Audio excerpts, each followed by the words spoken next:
संवाद से जुड़े सभी मित्रों का स्वागत और अभिनंदन। संवाद वह कार्यक्रम है जिसके जरिए कलाओं से जुड़ी विशिष्ट प्रतिभाओं को हम आपके समक्ष लाते हैं, और लाते ही नहीं हैं बल्कि उनसे रूबरू करवाते हैं इस तरह से कि कैसे कलाएं संपन्न करती है मन को और कैसे कलाओं के जरिए एक आकाश खड़ा होता है। मित्रों, आप सभी जानते हैं इस बात को कि संवाद के जरिए हमने निरंतर कलाओं की ऐसी विरल प्रतिभाओं से आपका साक्षात्कार कराया है जिन्होंने अपना पूरा जीवन कला को समर्पित किया है। आज जिस कला की हम बात कर रहे हैं वह बिल्कुल विरल कला है, शास्त्रीय नहीं बल्कि लोक कला है, लेकिन शास्त्रीयता के बीज भी उसमें कहीं ना कहीं समाये हुए हैं। मैं एक कहानी आप लोगों से साझा करना चाहूँगा आज की कला पर चर्चा करने से पहले, और ये कहानी विष्णु धर्मोत्तर पुराण की कहानी है। विष्णु धर्मोत्तर पुराण को पुराणों में बहुत अधिक जाना नहीं जाता, लेकिन कलाओं की जब भी बात की जाती है विष्णु धर्मोत्तर पुराण खास तौर से याद आता है। कहानी कुछ इस तरह से है कि राजा वज्र जो है अपने यहाँ पर एक मूर्ति की स्थापना करना चाहते हैं। मूर्ति की स्थापना के लिए वो ऋषि मार्कंडेय को बुलाते हैं और कहते हैं कि मूर्ति कला के बारे में जानना चाहता हूँ, मूर्ति की स्थापना करना चाहता हूँ। ऋषि मार्कंडेय कहते हैं मूर्ति के लिए चित्र का ज्ञान जरूरी है। राजा कहते हैं ठीक है, मुझे चित्र समझा दीजिए। ऋषि फिर कहते हैं चित्र के लिए संगीत का ज्ञान जरूरी है। राजा कहते हैं ठीक है, मुझे संगीत से रूबरू करा दीजिए। ऋषि फिर कहते हैं संगीत के लिए आतुद्ध यानी वाद्य यंत्र का ज्ञान जरूरी है। राजा कहते हैं ठीक है, मुझे वाद्य यंत्र सिखा दीजिए। ऋषि फिर से कहते हैं कि इसके लिए नृत्य का ज्ञान जरूरी है। राजा कहते हैं ठीक है, मुझे नृत्य सिखा दीजिए। बोले नृत्य के लिए वास्तु का ज्ञान जरूरी है। राजा कहते हैं वास्तु सिखा दीजिए। और इस तरह से कहानी चलती रहती है, आगे बढ़ती रहती है। लेकिन इस कहानी का मूल जो है वो यह है कि हर कला दूसरी कला में घुलकर ही पूर्णता को प्राप्त करती है। लोक नाट्य एक ऐसी कला है जो लोगों से सीधे तौर पर जुड़ी होती है, और आज हम लोक नाट्य की ही बात कर रहे हैं। लोक नाट्य तमाशा, और तमाशा वैसे महाराष्ट्र की लोक विधा कही जाती है, लोक नाट्य कहा जाता है, लेकिन राजस्थान में तमाशा को जीवंत करने का किसी ने काम किया है तो भट्ट परिवार ने किया है। और भट्ट परिवार की पीढ़ी दर पीढ़ी जयपुर तमाशा को संपन्न करती रही है, समृद्ध करती रही है। और तमाशा के जो अखाड़े यहाँ लगते रहे हैं जयपुर में, उन तमाशों के जरिए लोकानुरंजन निरंतर हुआ है, और लोकानुरंजन के साथ साथ लोग सीधे तौर पर इस कला से जुड़े भी रहे हैं। मैं आज जिस विरल प्रतिभा से आपका साक्षात्कार कर रहा हूँ उसका नाम है वासुदेव भट्ट, जिन्होंने पारंपरिक के साथ आधुनिक रंगमंच को भी निरंतर संपन्न किया है। मैं स्वागत करता हूँ वासुदेव भट्ट जी का। आइए, आपका स्वागत है इस संवाद कार्यक्रम में। छोड़ा ये तख्त हजारा रे आशिक फिरे बेचारा रे, छोड़ा तख्त हजारा रे आशिक फिरे बेचारा रे। वासुदेव भट्ट जी के बारे में बात करते हैं तो लगता है कि वो तमाशा लोक नाट्य का पुनराविष्कार करने के साथ साथ उन्होंने निरंतर जो है आधुनिक रंगमंच को भी जीवंत किया, और आधुनिक रंगमंच को जीवंत करने के साथ साथ हिंदी और राजस्थानी सिनेमा भी नियंत्रण का योगदान रहा है। आइए जानते हैं वासुदेव भट्ट की कला यात्रा के बारे में। वासुदेव भट्ट जी वो मेरे पिता समान हैं और मैंने उनसे बहुत कुछ सीखने का मौका मिला है। उन्होंने बहुत काम किया है। तमाशा तो खैर उनके अपना खानदानी काम है और हम बचपन से करते आ रहे हैं। उन्होंने पता नहीं कितने ही नाटक लिखे हैं, कितने ही तमाशा लिखे हैं और कितने ही शोज़ किए हैं। और 80 साल की उम्र में कोई आदमी एक्टिंग कर रहा है थिएटर के ऊपर, वो भी जी जान से, मुझे लगता है इससे बेहतर कुछ नहीं हो सकता। वासुदेव भट्ट सर के बारे में मैं क्या बोलूँ। मैं जब भी उनसे कभी टकराया हूँ तो उतनी एनर्जी के साथ मिलते हैं कि ऐसा लगता है कि आपकी एनर्जी ट्रांसफ़र हो रही है आपके साथ। मैं बहुत बार उनसे जहाँ किला गेट में कॉफ़ी हाउस में मिलता था तो मैं उनके पैर छूता था तो पहले ऐसे और राजू कैसा है, तो ऐसा लगता था कि पूरा एक टैंक एनर्जी का वापस मुझे मिल गया है। तो मैं जब थिएटर में आया और तब से लेके अब तक अनगिनत मैं उनके बारे में सुन चुका हूँ, उनके साथ काम कर चुका हूँ। और वो जिस एज के हैं वो तो मेरे से बहुत बड़े हैं, लेकिन फिर भी मेरे दोस्त हैं बहुत से। तो वासुदेव जी जयपुर थिएटर के बहुत ही सीनियर, बहुत ही एक्सपीरियंस्ड एक्टर हैं, डायरेक्टर हैं। अपने ज़माने में हमेशा उन्होंने लीड रोल किए हैं और उनके नाटकों की चर्चाएं अभी तक करते हैं लोग कि हमने वो नाटक देखा था, उनमें उनका शानदार अभिनय था। तो बहुत ही एक सधे हुए एक्टर हैं, निर्देशक हैं। और कमाल की बात तो ये है कि वो एक तमाशा शैली से जुड़े हुए हैं। वासुदेव भट्ट मेरे कोई आज के साथी नहीं हैं, बहुत पुराने साथी हैं। मैं वासुदेव भट्ट की कितनी प्रशंसा करूं। कलाकार तो वो अपने आप में है ही हैं, वो एक नाट्य गुरु भी बहुत हैं। उनके एक सीरियल अजगर में मुझे काम करने का मौका मिला था, तब मैंने देखा कि भट्ट जो है बहुत पहुँचे हुए और मूर्धन्य कलाकार हैं। वासुदेव जी भट्ट पिछले 30 वर्षों से जानता हूँ उनको। अभिनय जगत में राजस्थान का एक प्रखर सितारा हैं आप। ढूंढाड़ संस्कृति की लोक नाट्य विधा तमाशा के तो आप संरक्षक, पोषक और संवाहक कला साधक हैं। जयपुर की प्रसिद्ध लोक नाट्य शैली तमाशा कथावाचन की अपने आप में एक अनूठी शैली है। इस शैली के पुरोधा श्री वासुदेव भट्ट ऐसी हस्ती हैं जिन्होंने 300 वर्षों से चली आ रही इस शैली के लिए संरक्षण एवं संवर्धन में अग्रणी भूमिका निभाई है। बहुत बहुत स्वागत वासुदेव जी का। और वासुदेव जी का स्वागत आप जब सुन रहे थे, मैं इनके स्वागत के बारे में कह रहा था, तो आप लोगों ने इस बात को अनुभूत किया होगा कि कैसे जयपुर तमाशा ये जीवंत करते हैं हम लोगों के सामने।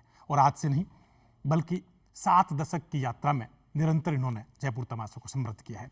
वासुदेव जी, बहुत सारी बातें जानना चाहते हैं हमारे दर्शक आपसे, लेकिन मैं पहले बात करूंगा कि महाराष्ट्र की लोक नाट्य विधा रही है तमाशा, और तमाशा की जब भी बात करते हैं तो महाराष्ट्र का नाम खास तौर से याद आता है।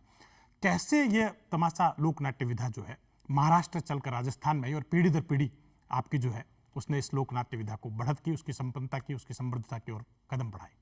थोड़ी सी गलतफहमी रहती है व्यास जी जी जी कि लोग बाग जयपुर के तमाशे को महाराष्ट्र के तमाशे के अनुसार करते हैं कि भाई वो ही उसी की विधा को आगे आगे बढ़ाया गया है। मेरे ख्याल से ऐसा नहीं है। जयपुर का तमाशा जो है वो तमाशा एक अपने राजस्थान में एक शब्द चलता है, तमाशा तमाशा तमाशा कहाँ ही तमाशा हो रहा है जिसमें कोई ऊधम होगा, उड़गड़ा होगा, कुछ इस तरह की बातें दिमाग में आती है। तमाशा क्या है, अजूबा या ऐसा कुछ। लेकिन जयपुर में या राजस्थान में एक तमाशा शब्द का अलग सा महत्व है इसमें। लेकिन ये जयपुर का जो तमाशा है सर, वो महाराष्ट्र के तमाशे से कई मामलों में भिन्न है। महाराष्ट्र का तमाशा जो है उसमें एक लावणी गा देते हैं, एक चीज़ गाते हैं, लावणी ज़्यादा होती है उसमें। फिर उसके बाद में एक कृष्ण राधा क्या कृष्ण गोपियों का एक प्रेजेंस हो जाता है, मतलब वो लेते हैं। इसके बाद में एक नृत्य हो जाता है लड़कियों का, महिलाओं का, जो महाराष्ट्रियन देश वो लंबी साड़ी पहन करके वो लगा करके वो उसका वहाँ की जो ड्रेस है उसमें एक डांस होता है। उसके बाद में 1-2 प्रहसन हो जाते हैं। और तो मतलब ये है कि एक सीन से दूसरे सीन का संदर्भ आपस में मिलता नहीं है और वो अलग अलग होता है। और लेकिन जयपुर का तमाशा जो है वो शुद्ध शास्त्रीय संगीत में और एक निश्चित आख्यान होते हैं, जैसे राजा हीर का तमाशा, जैसे गोपीचंद का तमाशा, जैसे छैला पनियारी का तमाशा, जैसे लैला मजनू का तमाशा। इनके कहानियों के पूरे सब्जेक्ट होते हैं और वो कहानी एक बाकायदा शुरू से लेके आखिर तक चलती है और उसमें सभी पात्र क्लासिकल संगीत में गा कर के अपने डायलॉग्स बोलते हैं, साथ में नृत्य भी करते हैं और वो क्लाइमैक्स तक जाकर तमाशा सुखात्मक रूप में समाप्त होता है, जैसे अपना भरत मुनि का नाट्य शास्त्र है उसके अनुसार। आपने वासुदेव जी बात की, जब मैं सोच रहा था महाराष्ट्र के तमाशे के बारे में, इसलिए कह रहा हूँ आपको कि ये बात जब की जाती है तमाशे की तो महाराष्ट्र के तमाशे की बात इसलिए की जाती है कि महाराष्ट्र का तमाशा पुराना रहा है जयपुर तमाशा से। हमने घासीराम कोतवाल एक प्ले किया था, उसमें महाराष्ट्र के तमाशे की लावणी शैली पर ही वो घासीराम कोतवाल। जी, अपन उससे बात करेंगे, लेकिन मैं एक बात आपसे कहना चाह रहा हूँ कि क्योंकि जो शास्त्र में मिलता है, जो कुछ इतिहास में मिलता है, उसमें लगता है कि महाराष्ट्र के तमाशा के कोई जो है यहाँ पर जीवंत करने के लिए आपकी पीढ़ी जो है बंशीधर भट्ट जो जनक रहे आपके जो है वो यहाँ पर आए थे, ऐसा कहा जाता है बहुत से स्तरों पर जो है। इसलिए मैंने ये बात आपसे छेड़ी थी कि महाराष्ट्र के तमाशों के बजाय, ये बात तो सही है आपकी कि राजस्थान का तमाशा बताता हूँ। जी जी, भक्ति काल में तो आपको तो शायद पता ही होगा व्यास जी कि उस वक्त पदों में जो है ना वो गायकी रही थी, वो हमारी संस्कृति को बचाने के लिए भक्ति काल में उस वक्त हुआ था, क्योंकि वो मुस्लिमों और मुस्लिमों के इनके मतलब जो आक्रमण हुए थे उससे अपने धर्म को बचाने के लिए जो है, जो जैसे तुलसीदास, सूरदास, कबीरदास, इस तरह कवि जो है इन्होंने अपनी रचनाएं की थी पदों में। वो पदों के उससे हमारी संस्कृति थोड़ी भक्ति के रूप में जीवित रही थी। उसके बाद में आज से 300 साल 300 वर्ष पहले मुगलों का अधिक आक्रमण हो गया था और मंदिरों से मूर्तियों को हटा हटा करके छुपाया जाता था और लोग बाग अपनी संस्कृति को बचाने के लिए ऐसी ऐसी जगह जाकर के उन्होंने शरण ली जिससे कि अपनी संस्कृति को वो इसीलिए हवेलियों में मंदिर बहुत सारे बचा बने हैं। सके। तो इसी तरह से हमारे परिवार के बंशीधर जी के पिताजी रेवती नाथ जी थे, जो खुर्जा बुलंदशहर रहते थे। खुर्जा बुलंदशहर जो यूपी में इस तरफ दिल्ली के पास है। तो वहाँ से वो किसी आक्रमण से में ही भाग करके जयपुर आए थे। लंबे चौड़े थे, बहुत लंबे चौड़ा व्यक्तित्व था, रामायण गाते थे शास्त्रीय संगीत में। जयपुर आकर के उन्होंने यहाँ महाराजा जयसिंह जी के आगे शरण ली। महाराजा जयसिंह उनके व्यक्तित्व को देख कर प्रभावित हुए, लंबा चौड़ा व्यक्ति कौन है ये ब्राह्मण इस तरह का। और फिर बाद में वो प्रभावित हुए, उन्होंने कहा महाराज आप क्या करते हो? कि महाराज मैं तो रामायण भाग के आगे सुनाता हूँ, भाग के आया हूँ वहाँ से। क्योंकि भाग के आए हो कि हाँ ऐसा ऐसा कुछ हो गया, तो मैं तो भाग के आया क्योंकि आप मेरे यहाँ आप रामायण सुनाइए मेरे दरबार में। उसने कहा ऐसा है महाराज, रामायण सुनाना मेरा लड़का है एक बंशीधर भट्ट, वो ज़बरदस्त रामायण गाता है और उसको शास्त्रीय संगीत की बहुत नॉलेज है। सर मैं तमाशे पे आ रहा हूँ, मैं आपको बता रहा हूँ तमाशे पे आ रहा हूँ इसीलिए। तो वहाँ पर तो वो राजघराने में आकर के उनकी सर्विस लगी। जयपुर का राजा तो वो हिंदुस्तान के बादशाह अकबर के उनके ज़माने में जो है वो वहाँ का जयपुर का राजा जो महामंत्री हुआ करता था, प्रधान सेनापति। तो जयपुर में गुणिजन खाने की एक स्थापना थी, वहाँ सारे हिंदुस्तान के शास्त्रीय संगीत के साजिंदे वाजिंदे गायक वायक सब यहाँ आया करते थे, यहाँ गुणजी खाने में गाया करते थे। बंशीधर जी भट्ट यहाँ हुआ करते थे। उस वक्त राम सिंह जी, महाराजा राम सिंह जी की अवस्था 12 वर्ष की थी जी। तो 12 राम सिंह जी शंकर के भक्त थे, भगवान शंकर के। तो बंशीधर जी महाराज को जो है नौकरी कि मैं तो नहीं, मेरे बच्चे को लगाओ आप, वो अच्छा गाता है।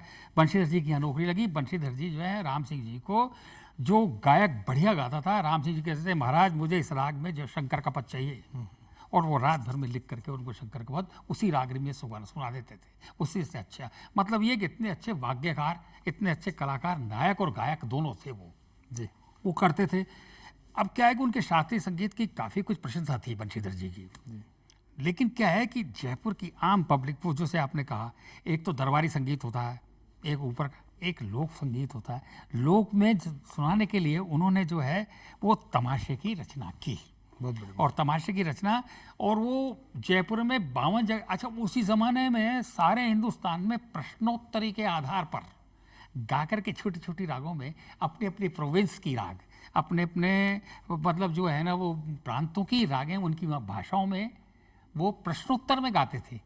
थोड़ा थोड़ा कुछ गाते थे आध्यात्मिक रूप से अपनी संस्कृति रक्षा करने के लिए। ऐसे ही जयपुर में भी 52 अखाड़ों में इसने प्रश्नोत्तरी, जैसे कृष्ण गुजरी और इस तरह के छोटे मोटे तमाशे और इस तरह के जयपुर में हुआ करते थे।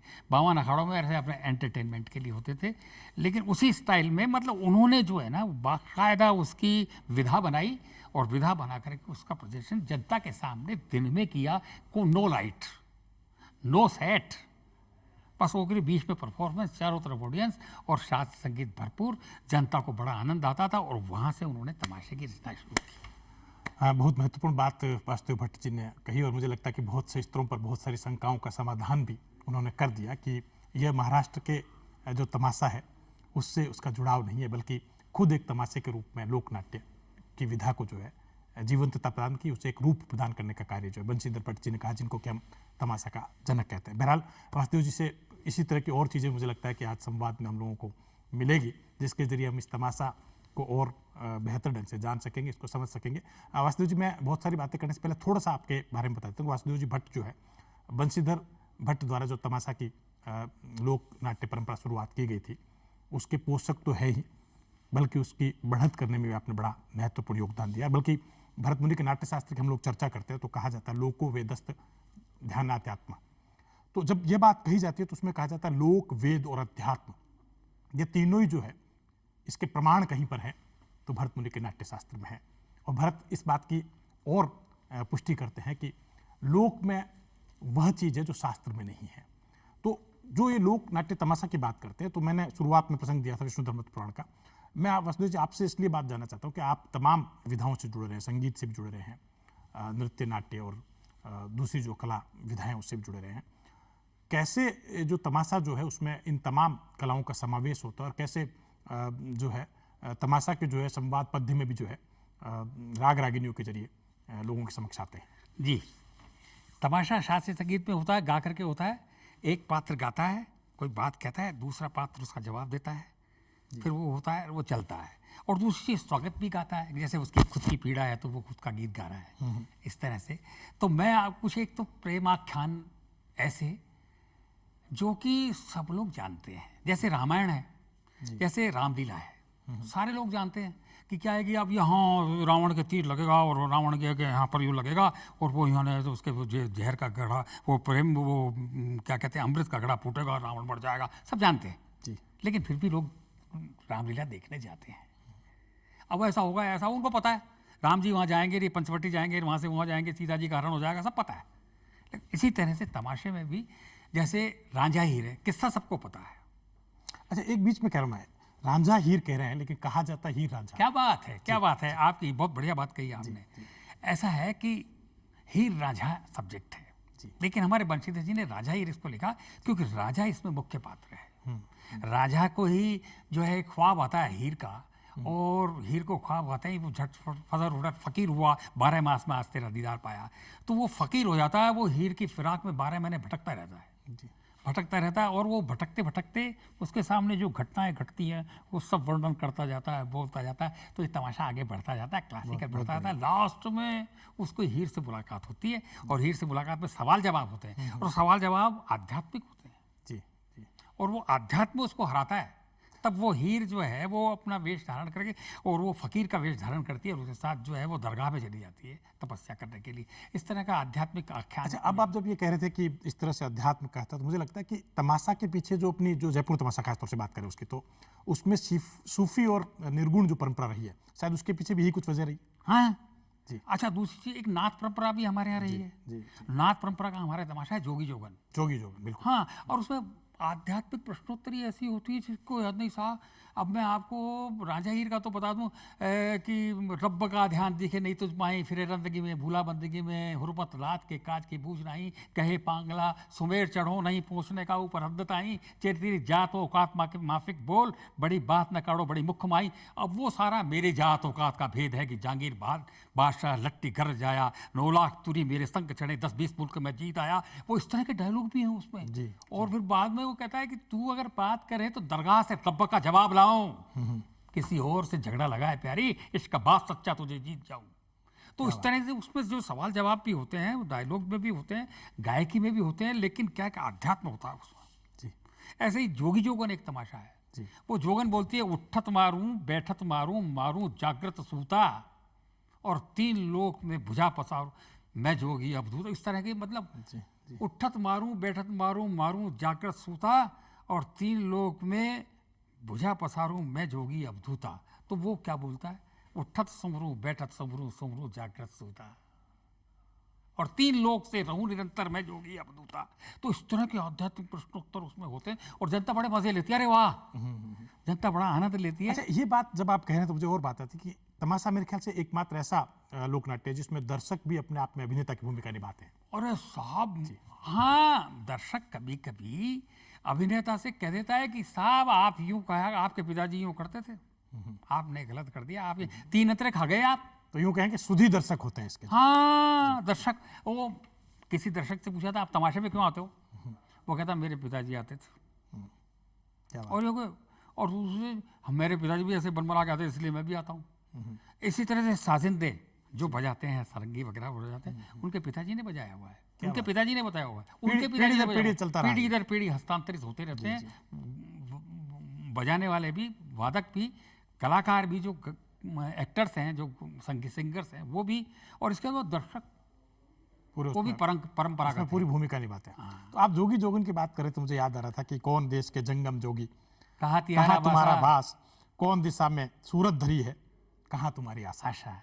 तो ये बड़ा लोकप्रिय मतलब इस तरह से जो रहा है। पूर्व देश के जंगम जोगी, पश्चिम हमारा बासा, उत्तम हमारे सूरत धरी है, दक्षिण हमारी आशा, दिन धाकते ही थे। इस तरह से चलते हैं जवाब सवाल। जी जी। और अच्छा, ताक धीन तेई आपने जो कही, उससे मुझे लगता है कि इसमें राग रागिनी के साथ ताल का भी बहुत बड़ा योगदान है। हाँ जी, ताल, सुर और ताल तो साहब है ही, इसमें क्या बात है। और सुर और ताल तो डायलॉग में भी चलती है, जो गद्य डायलॉग है उसमें भी ताल चलती है साहब। पर्दा खोल हुस्न दिखलाए प्यारी, लगी दिल में मिलने की आस तेरी, मक्का पीर भेटा अजमेर आया, ख्वाजा मान की दरगाह ढूंढेरी, सम्मन शाह देखा, तन्ना शाह देखा, अकबर शाह देखा, दिल्ली खूब हेरी, पीर मेहर करी तेरे पास आया, तस्बीह हाथ ले तेरा ही नाम पेरा, छोड़ा पील तुरी चंगी बादशाही, नैन खोल देख हवाल मेरा, तेरी शौक आवे जैसे बोल प्यारी, आशिक आन किया तेरे द्वार डेरा। वो इस तरह का मामला चलता क्या बात है, क्या बात है। वासुदेव जी जब ये बात करें तो मुझे बात और भी बहुत सारी याद आ रही है कि वासुदेव भट्ट खुद जो है तमाशा कलाकार तो ही साथ बहुत अच्छे अभिनेता और बहुत अच्छे निर्देशक भी और बहुत अच्छे रंग लेखक भी इनको कह सकते हैं, क्योंकि इसलिए कह रहा हूँ कि संगीत नाटक अकादमी अवार्ड आपको मिला हुआ है, राज्यपाल द्वारा आप सम्मानित है, उसके अलावा भी बहुत सारे सम्मान जो निरंतर आपको मिलते रहे हैं। मैं इसी पर आ रहा था वासुदेव जी आपसे बात करते हुए कि जब तमाशा की बात करते हैं तो जो पारंपरिक तमाशे जो हैं वो तो होते रहे, बंशीधर जी भट्ट जो कि जनक थे, उसके बाद उस्ताद परंपरा फूलचंद जी और लेके तमाम उस्ताद परंपरा इसमें चलती रही है। आपने कुछ तमाशे लिखे हैं जो युगीन संदर्भ लिए हैं, बल्कि यूं कहें कि रूस यूक्रेन का जो युद्ध हुआ था उसको भी आपने तमाशा में जो रूपांतरित किया है, ये कैसे संभव हुआ? तो बात यह है कि तमाशा जो है वो सीमित नहीं है सर जी जी। तमाशे में आपके इराक तो थी नहीं, नई राग कोई सी भी हो उसको भी लगाया जा सकता है, नया सब्जेक्ट पे भी कुछ लिखा जा सकता है। मुझे भास के नाटक खास तौर से याद आता है कि भास के जो नाटक रहे हैं उसमें सुदर्शन चक्र भी जो एक कैरेक्टर बन के आ जाता है। तो ये मुझे लगता है संस्कृत जो नाटक परंपरा में मेरे ख्याल से भास ने बहुत बड़ा प्रयोग किया था। उसके बाद में तपन भट्ट ने जो निर्देशन किया 21वीं सदी नाटक, एक नाटक और है आपका इसी तरह का, बंदर का ब्याह जो है। अरे बंदर के ब्याह में क्या है सर, उस पर थोड़ी सी बात बताइए। बंदर का ब्याह है क्या है कि बंदर तो आप जानते हो प्रकृति सारी कुछ है, उसको मनुष्य के उसमें रूप में, मतलब एक बंदर पूर्व जन्म में मतलब जो है ना बंदर ही थे हम लोग सारा कुछ, तो उसकी काफ़ी चेष्टाएं आदमी से मिलती हैं। तो मैं शादी करूंगा, मैंने देखा सुबह सुबह गया था मेले देखने के लिए, वहाँ पर मित्रा लुगाई मिल रही थी, तो मैं भी शादी करूंगा माँ जी। तो तू करेगा, तू बेटा लफंगी है, तू है ढीठ लफंगी बेटा, इस तरह से वो गा करके माँ मैं तो शादी करूँगा, मैं तो ये करूँगा। तो वो इस तरह से वो एक कहानी लोक कहानी, माता जो माँ अपने बच्चों को सुनाती है ये कथा, जी जी, वो लोक कथा है। वो कहता है कि इसमें क्या है, ठीक है मैं कराना चाहता हूँ, नाई की जाता है, नाई के सोने का बाल मिलता है, सोने के बाल को कहता है किसी दूसरे को देता है, बोतल के घास वाले को देता है, घास वाले से लेकर के तेल वाले को देता है, तेल वाला एक जगह शादी हो रही थी, शादी करके तेल देता है, तो तेल देने के लिए उसने कहा शादी हो रही है मेरे वो अरे मेरी लड़की की शादी पकवान बना दे हलवाई, सारा क्लासिकल म्यूजिक में है सर। क्या बात है। हाँ, और फिर वो कथा होती है बच्चों का कहाना, और वो नाटक वो पकवान बनता है, सारा कुछ है जी मेरा वाला। थोड़ा सा वास्तु जी पर थोड़ा अतीत मेरे चलता है, परंतु आधुनिक रूप में आ रहे थे कि आपने बहुत सारे नाटक तमाशा के रूप में लिखे भी हैं। जब आप ये बात कर रहे थे तो मुझे ध्यान में आया कि जयपुर तमाशा जो होता है उसमें ध्रुपद का भी खास उपयोग होता है, और जयपुरी ख्याल जो है उसको भी गाकर जो लोग सुनाया करते राग रागिनियों में जो है। जैसे कि सर इसके बारे में थोड़ा सा जैसे सर मैंने आपको बताया है कि तमाशा सीमित नहीं है जी, उसमें कभी भी कोई कलाकार की सूझ है, सूझ और एक उपज जी, तो वो कभी भी कोई किसी भी कैरेक्टर को अपने जो बात कहनी है वो किसी भी राग में कह सकता है, उसका मूड आना चाहिए।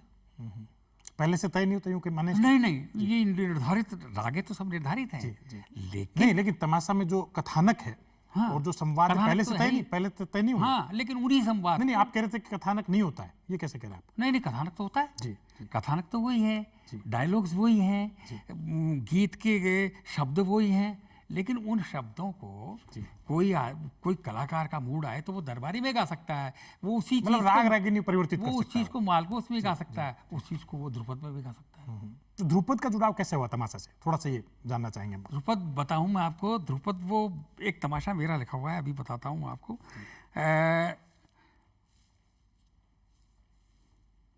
व्रतराज तमाशा है, वो अभी छपा नहीं है जी। व्रतराज तमाशा, उसमें क्या है कि वो भील जो है वो गा कर क्या था, मिला न कोई शिकार अब तक शाम हो गई, सुबह से ढूंढ रहा हूँ थक कर चूर हो गया, मिला न कोई शिकार। द्रुपद साहब, क्या बात है। नदी किनारे आ पहुँचा मैं, सोच रहा हूँ कोई मृग अब जल पीने आए तो मेरा काम हो गया, मिला न कोई शिकार। वो भील आता है, वो शिकार को ढूंढने आता है, मिला ही नहीं, सुबह से भूखा है, वो खिलाता है बच्चों को। ये व्रतराज एक तमाशा है। जी जी। वो है तो वहाँ से ख्याल का कि वो वट के वृक्ष में वो भील बैठता है और वो हिरणों के शिकार करता है, वो सारा कुछ है वो वहाँ। हाँ हाँ अच्छा हाँ। आशीष जी, बहुत सारी चीज़ें याद आती है इस तरह के, और तमाशे मुझे याद आते हैं कि मेरे ख्याल से ये ऐसा लोक नाट्य है तमाशा जो है जिसमें अखाड़े होते हैं। हाँ अखाड़े जी। और अखाड़ों पर ही जो है प्रदर्शन करना होता है कलाकार को, अपनी कला का। और बल्कि एक कलाकार बहुत सारी कलाएं, संगीत, नृत्य, नाट्य, तमाम कलाओं को जो है समाहित करते हुए अपनी प्रस्तुति प्रदान करता है। आपका जो है लोक नाट्य इस तमाशा विधा से तो जुड़ाव रहा ही है, और थोड़ा सा मैं जानना चाहूँगा कि कैसे तमाशा से आपका जुड़ाव हुआ बचपन से जो है, और कैसे तमाशा विधा ने आपको बाद में आधुनिक रंगमंच से भी जोड़ दिया। आधुनिक रंगमंच से मैंने एक चीज तमाशे की बनाई है जो मैंने टीवी लेकिन में शुरुआत अपन चाहते हैं कि आपका कैसे बताऊंगा तमाशा आपको, से हैं? कैसे जुड़ा हुआ आपका जो है? तमाशे से मेरा जुड़ाव ऐसे हुआ कि साहब बचपन में ही था है भाई, कानों में जब मतलब ये है कि बाथरूम में जा रहे हैं तो भी कान में सुन रहे हैं संगीत, है ना, जो खाना खा रहे हैं तब भी सुन रहे हैं, स्कूल जा रहे हैं पत्थर तब भी सुन रहे हैं, वहाँ पर रियाज हो रहे हैं, घर पे जो है ना वो संगीत सीखने के लिए आते, विद्यार्थी आते तो उनके कानों में सुनते। और दूसरी जो हमको पता ही नहीं। अच्छा, ये कौन सी उम्र थी आपकी जब आपने पहले तमाशा किया? मेरी 8 वर्ष की अवस्था थी। मेरे पिताजी कहाँ लेकर गए थे, मेरे को हाथ पकड़ के ले गए और उन्होंने गवाना चालू कर दिया। तो क्या है कि हमको पता ही नहीं कि हमको गाना आता है जी, हमको खुद को ही पता नहीं जी। अरे यार ये चीज़ गा रहे हैं, ये तो मेरी सुनी हुई है। तो वो क्या है कि घर में जो रियाज होते रहते थे वो हमारे कानों में पड़ते रहते, इसलिए हमको पता यार ये सुनी हुई है। तो हमने और वैसे बैठ करके सीखा नहीं। एक बार तो क्या हम बाजे में हाथ लगाने लगे, बता रहा हूँ, और गा रहे तीनों चारों भाई। पिताजी ने कहा रुक जा। क्यों? मैंने संगीत है बेटा, भूखे में रोगे, ये खाने को नहीं देगा संगीत, इसमें बड़े रियाज की मेहनत की ज़रूरत पड़ती है, पढ़ो लिखो नौकरी करो। क्या रखा है इसमें? हम देखो पीढ़ी दर पीढ़ी क्या कर रहे हैं, तुम्हारा किस तरह से बात। महाराज इस तरह से इस तमाशे को जिंदा रखा है, बड़ी मेहनत से हमने।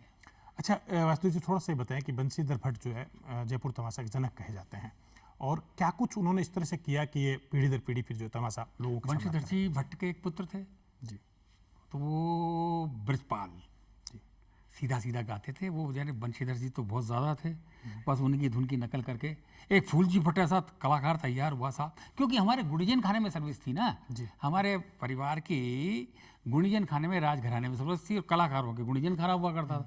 फूलजी भट्ट एक ऐसा कलाकार तैयार हुआ प्रभु की दया से कि वो हिंदुस्तान में नाम कर दिया, क्योंकि बंशीधर जी उसको रियाज करवाते थे, बंशीधर जी खुद अपने पोते को। आप तमाशा के बारे में बता रहे थे कि तमाशा कैसे एक रूप में परिवर्तित हुआ, तमाशा को जो है कई चीज़ों से मिलाकर एक जयपुर तमाशा बना।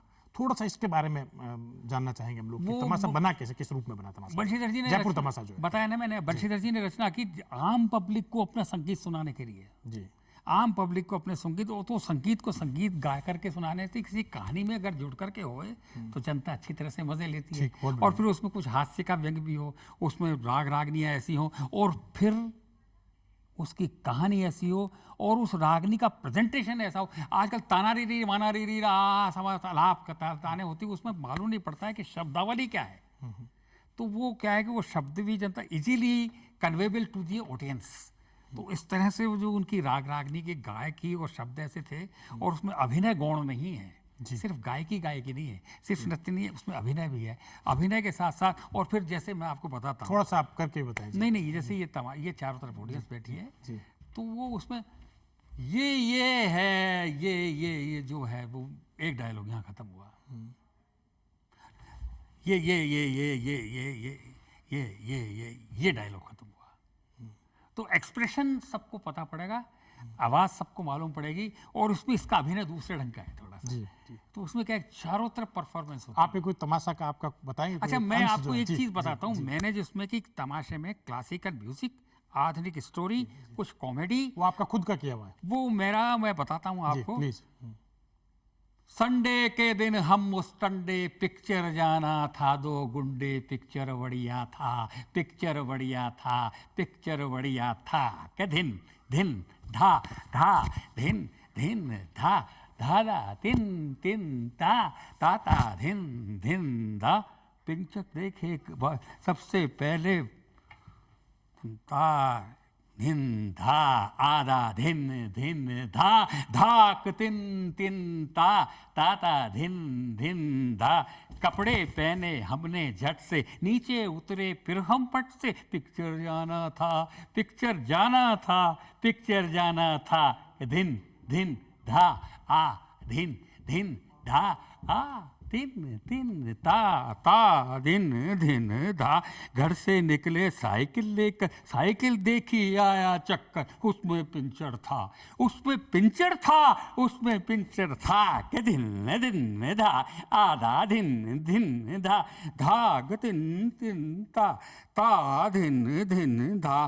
पिंचर देखे इसके पहले, वाल देखा सबसे पहले। क्या वो ठीक था, क्या वो ठीक था, क्या वो ठीक था। धिन धिन धा आ धिन धिन धा धाक तिन तिन ता ता ता धिन धिन धा। पानी भरकर तब काला है क्यों, पंप लेकर हवा भरी क्यों, हवा भरकर पिंचर देखा यूं। धिन धिन धा आ धिन धिन धा धा धा धिन धिन धा ता ता धिन धिन धा धा धिन धिन धा धा धिन धिन धा धा के तिन तिन ता ता ता धिन धिन धा। ओ भाई तांगे वाले, ओ भाई रिक्शे वाले, हट हट चलने दे, हट हट चलने दे, हट हट चलने दे। धिन धिन धा आ धिन धिन धा आ धिन धिन धा आता धिन धिन धा।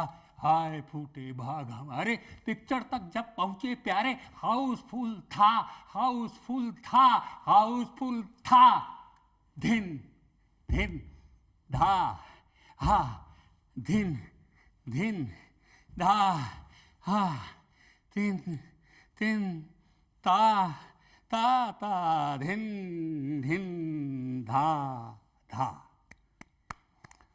अब ये क्या है कि इसमें बेहतरीन वासुदेव जी ने कही, और मुझे लगता है कि एकाभिनय, मूकाभिनय और हास्याभिनय तीनों का संगम एक हाँ, प्रकार और से आपने कथक किया का इसमें जी। कथक का भी किया, और ताल किस तरह से जो है रूपायित होती है तमाशा में जो है उसको भी आपने देखा, और आधुनिकीकरण कैसे तमाशा का होता है उसको भी आपने देखा। और मुझे लगता है कि तमाशा की यही विशेषता भी है कि उसमें लोक की परंपरा है, आधुनिकता का उजास है, और वर्तमान में क्या कुछ हो सकता है उसकी पूरी संभावना भी इस नाट्य विधा में है। वासुदेव जी, बहुत बेहतरीन आपने जो भी प्रस्तुति तमाशा की, उससे दर्शकों को पता भी लग गया होगा कि तमाशा क्या होता है। जब तमाशा कर रहे होते हैं जी तब घुंघरू होते हैं पैर में जो है, और एक अलग तरह की ड्रेस जो है उसको पहनते हैं। तो जब घुंघरू के जरिए जब संवाद अदायगी होती है, राग रागिनियों में अभिनय जो होता है, आंगिक अभिनय जो एक प्रकार से होता है, तब तो आपको नहीं लगता कि कथक से भी बहुत निकट का नाता है तमाशा का? कथक तो खैर नृत्य की माँ है, जी उसमें भाव भंगिमा भी होती है, उसमें भी होती है। इसमें जो घुंघरू होता है जी वो ताल के लिए है। जी ताल जो है अब वो है, और शुरू में सर एक लहरिया होता है हमारे यहाँ तमाशे जी में। जी बहुत बढ़िया। लहरिया एक बहुत इम्पोर्टेंट है कि शुरू में एक धुन बजती है,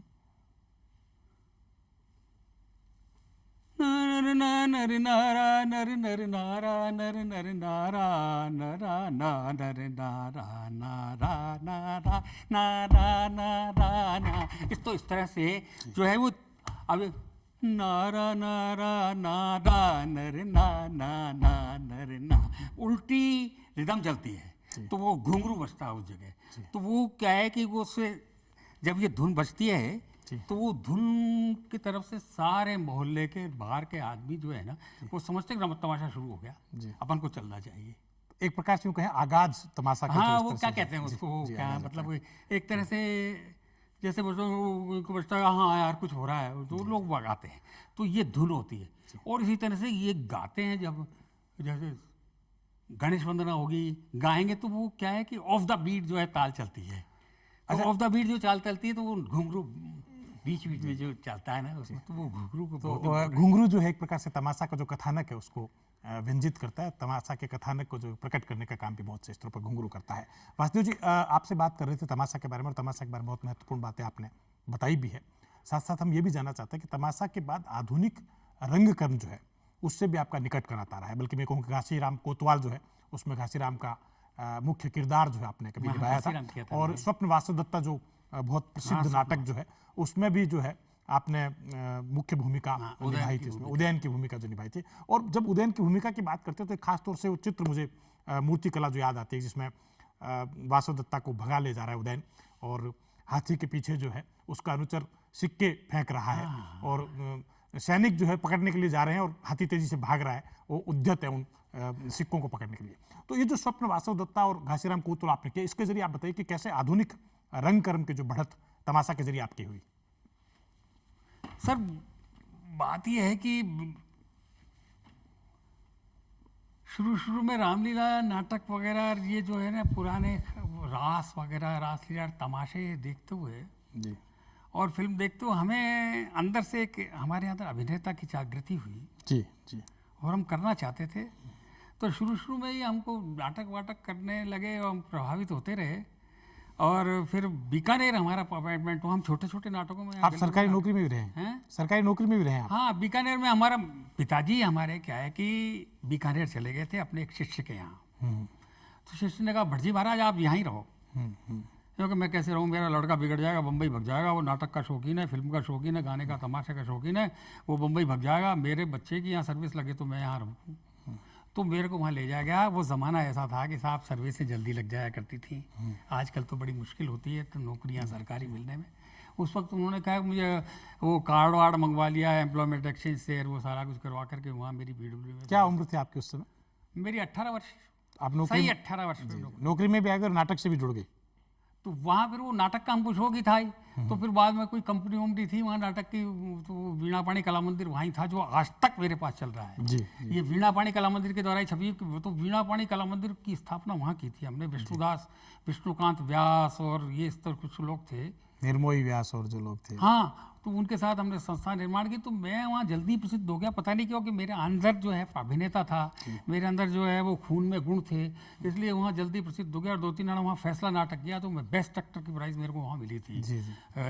ताराचंद तनेजा अवार्ड कोई हुआ करता था वहाँ, तो उसमें वहाँ मिला। और वहाँ मैंने हम भी इंसान है नाटक किया, कुछ लोगों के वहाँ के लोगों के साथ किए, वहाँ के लोगों के साथ नाटक का मेरे अंदर कण तो पहले से ही था। और फिर उसके बाद में जयपुर आया तो मेरे को वहाँ कुंवर खींच जी ने कहा जयपुर में तो रेडियो ज्वाइन करना पहले। आपने बहुत सारे रेडियो रूपकों में भी जो है काम किया है, बहुत किया। तो रेडियो से हमको फ़ायदा ये हुआ सर कि हमारी हिस्से साफ हो गए, हमारी प्रोनाउंसिएशन शुद्ध हो गया, हमको बोलने का तरीका आ गया, और ये है। और दूसरी शुद्धि हो गई शब्दों की, और शब्दों का उतार चढ़ाव और डायलॉग किस तरह से बोले जाते हैं, रेडियो पे काफ़ी कुछ सीखा। वैसे जी आप प्रमुख जो नाटक आपने किए थे, आधुनिक नाटक जिनको कहा जाए, और बल्कि मैं जब भी आपके बारे में जब जान रहा तो ये लगा था कि सुबह होती है, अब होती है, अब होती है, सुबह होती है तो अब किया जी था। जी जी, ये नाटक आपने कुछ समय पहले किया था, सुबह होती है, अब होती है, अब होती है।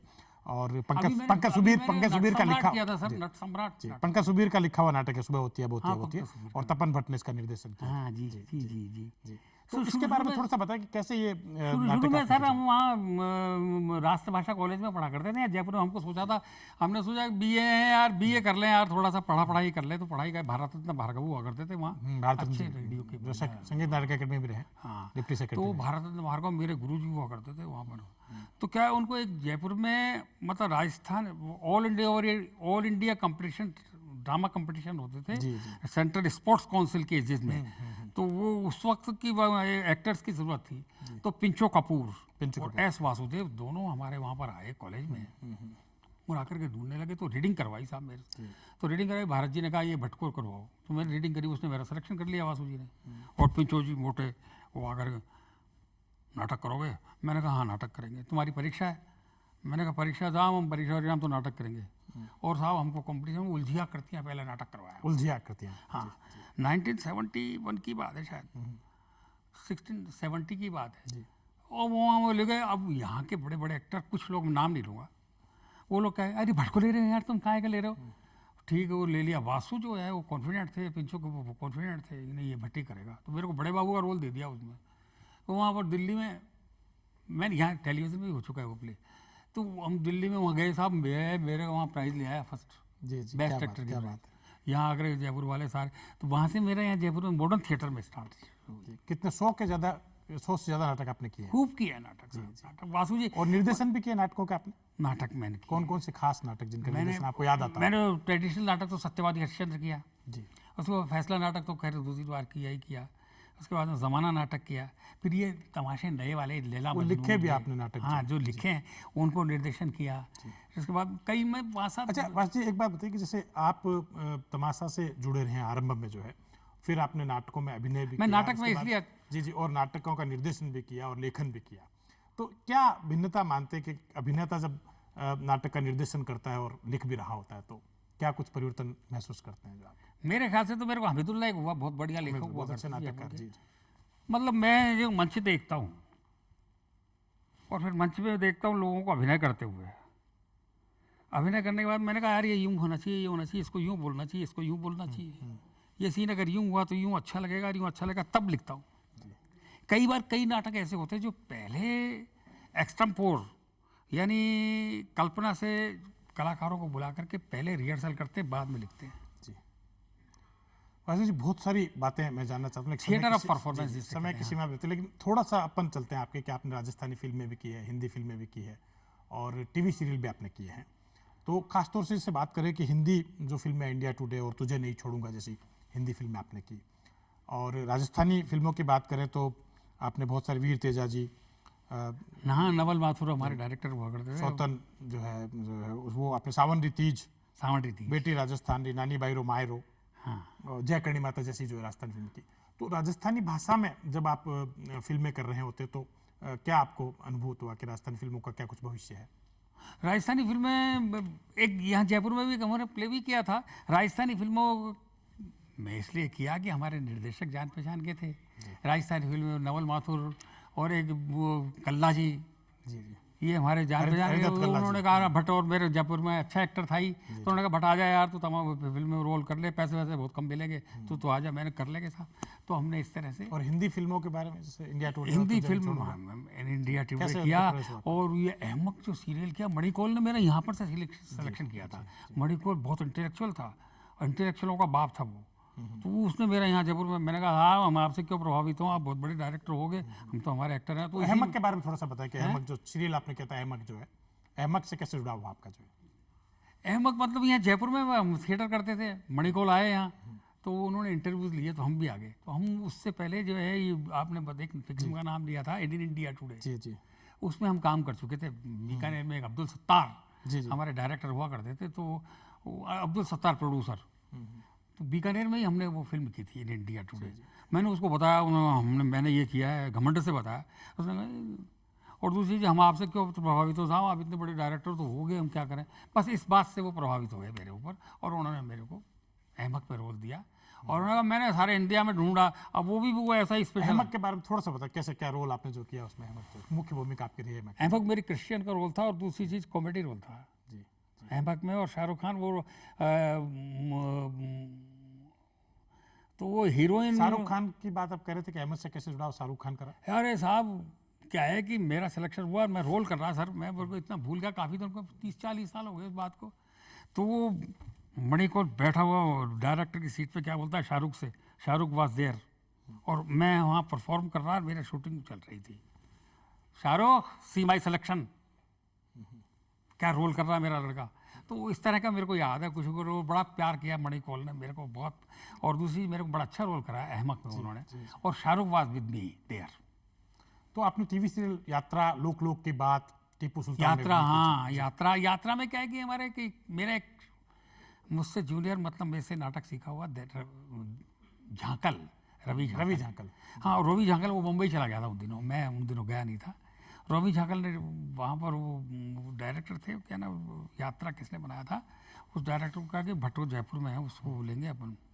तो वो मेरे को वहाँ पर वो सर करे, यात्रा में मैंने काम किया था। इला थी मेरे साथ थी उसमें हीरोइन। अच्छा ये बताइए, आप अभी उम्र और की इला, जी जी, इला अरुण मेरे साथ थी। अभी उम्र के आप 8वें दशक में चल रहे हैं, 80 जी के सर। उम्र पा रहे हैं। नाटक अभी भी कर रहे हैं आप? अभी मैंने किया है ना, अभी 2-3 महीने पहले तो वो किया है नट सम्राट, नट सम्राट। इसमें 90% रोल मेरा है, बाकी सारी कास्ट है। अच्छा, हाँ नमस्कार, बहुत दिन हो गए, उसमें बड़ा अच्छा प्ले है। जी जी, कभी- थोड़ा सा बताएं उसके बारे में। हैं? हाँ, थोड़ा सा बताएं नट सम्राट के बारे में, 80 साल की एज में जो आपने किया। हम 2-3 लाइनें बोलता जी, हूँ। जी। हैं, नमस्कार नमस्कार, क्षमा कीजिए, मैं जानता हूँ आपको काफ़ी देर इंतज़ार करना पड़ा, मैं लाचार था। दरअसल क्या है कि समय की पाबंदी भी नाटक की तरह से हमारे जीवन में समा गई है। वैसे आप तो जानते हैं, हमारी कंपनी का ये नियम था कि हमारे नाटक की तीसरी घंटी बजे तो सही 9 बजे 21 साल तक हमारी कंपनी के नाटक का पर्दा 8:60 पर उठता रहा। पर्दा उठते समय घड़ी ने कभी भी 61वां मिनट नहीं देखा। घड़ी, हाँ माफ़ कीजिए, हाँ गणपत राव जोशी मेरे गुरुदेव थे, और गणपत राव, मैं वेलवलकर उनका शिष्य हूँ। गणपत राव जोशी ने मेरी घड़ी पहनाई थी। ऑडियंस से कम आधा घंटे बात करता हूँ इसमें मैं, इस नाटक में आधा घंटे तक ऑडियंस लगातार बात करता हूँ।